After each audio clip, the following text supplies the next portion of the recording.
बिस्मिल्लाहिर्रहमानिर्रहीम।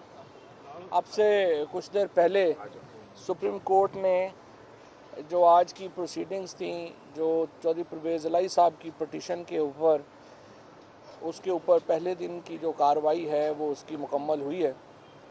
पहले तो मैं ये समझता हूँ कि जिस कदर आइन के ख़िलाफ़, जमहूरियत के ख़िलाफ़ और जिस तरीके से ये तमाम प्रोसीडिंग्स हुई हैं कल, और डिप्टी स्पीकर ने जिस किस्म का किरदार अदा किया है, उसका आज पूरा पाकिस्तान उसकी मजम्मत कर रहा है। जो स्पीकर की रूलिंग है, हमेशा आपने देखा होगा कि जो कानूनी इंटरप्रटेशन होती है, तशरीह होती है, उसके ऊपर हमेशा बड़े वकला जो हैं उनमें इख्तलाफ होता है। ये पहला मुकदमा है जिसमें तमाम पाकिस्तान के जो वकला हैं, जो पार्टी एफिलिएशन नहीं रखते, उन्होंने इस रूलिंग को गलत करार दिया। चाहे वो सलमान अकरम राजा साहब हों या चौधरी एतजाज़ अहसन साहब हों, आबिद ज़ुबैरी साहब हों, अनवर मंसूर साहब हों, खालिद जावेद खान साहब हों, तमाम लोगों ने इस जो रूलिंग है, उस स्पीकर की रूलिंग को कहा कि ये दुरुस्त नहीं है।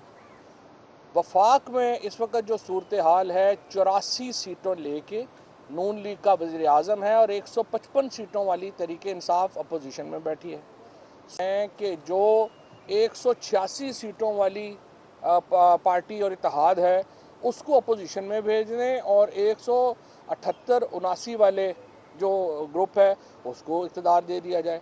जमहूरियत में तो ऐसे नहीं होता, क्योंकि आज 178 मैं इसलिए कह रहा हूँ कि जो काशिफ महमूद हैं, जो बहावल नगर से नून लीग के एक MP है, उनकी भी आज डिस्क्वालिफिकेशन अनाउंस हो गई है। ये भी खैर एक अलहदा ज़्यादती की बात है कि कल जब 8 महीने लगे उनकी फ़ैसला आते, लेकिन 12 चलें उनका हो गया। अब उसके बाद जिस तरह से रात के 2:45 बजे राजा सगीर की कामयाबी का नोटिफिकेशन हुआ, वो भी आपके सामने है। लेकिन सुप्रीम कोर्ट का जो आज का केस है, मेरे ख्याल में तो ये बड़ा ओपन एंड शट केस था। जब शुरू सुप्रीम कोर्ट हुई थी तो सुप्रीम कोर्ट की ऑब्जर्वेशन ये थी कि इसमें कोई नया नुक्ता तो इसमें दरपेश है नहीं, इसमें ना ही कोई फैक्ट्स जो हैं वो डिस्प्यूटेड हैं, हकायक जो हैं उसके ऊपर तो कोई किसी पार्टी को डिस्प्यूट नहीं है कि 186 वोट जो हैं वो चौधरी परवेज़ इलाही साहब के हैं और 179 यानी 179 वोट्स जो हैं वो हमज़ा शहबाज के हैं और परवेज़ इलाही साहब जो हैं वो ज़्यादा वोटें उनके पास हैं। इस पर तो कोई डिस्प्यूट नहीं है। तो इसमें डिस्प्यूट सिर्फ ये है कि जो डिप्टी स्पीकर है, उन्होंने कल जब प्रोसीडिंग शुरू हुई तो अचानक एक ख़त जो है वो अपनी जेब से निकाल के पढ़ना शुरू कर दिया चौधरी शुजात साहब का। वैसे तो डिप्टी स्पीकर साहब की मेहरबानी है, वो अपने बालों में भी छुपा सकते थे जितने उनके बड़े बाल हैं। उन्होंने उसमें वहाँ से कोई जादू करके कबूतर नहीं निकाल लिया। तो बहरहाल उन्होंने वो कबूतर के बजाय ख़त निकाल लिया और ऐसा ख़त खुफिया था जो सिर्फ चौधरी शुजात साहब को पता है। पता नहीं उनको भी पता है कि नहीं पता, हमें तो नहीं पता। जरदारी साहब जो है वो तो मशहूर हैं अंगूठे लगवाने के, तो पता नहीं शुजात साहब को पता भी है कि उनका ख़त अंगूठा लग के चला गया या नहीं चला गया। लेकिन बहरहाल एक उनको तो है और एक डिप्टी स्पीकर को पता है। और डिप्टी स्पीकर साहब कहते हैं मैंने 3 दफ़ा चौधरी शुजात साहब से फ़ोन पे बात करके कंफर्म किया। अब ये भी एक बड़ी अजीब बात है कि डिप्टी स्पीकर को उनकी बात समझ आ गई, वरना तो मुश्किल ही होता है कि बात नहीं समझ आती। जो इस वक्त सिचुएशन है, सुप्रीम कोर्ट ने जो इस वक्त जो ऑर्डर दिया है वो इस लिहाज से उसके ऊपर हम तो समझते हैं कि सुप्रीम कोर्ट ने जो पहले हाफ में बात की वो ये थी कि इसमें कोई पेचीदगी इतनी नहीं है।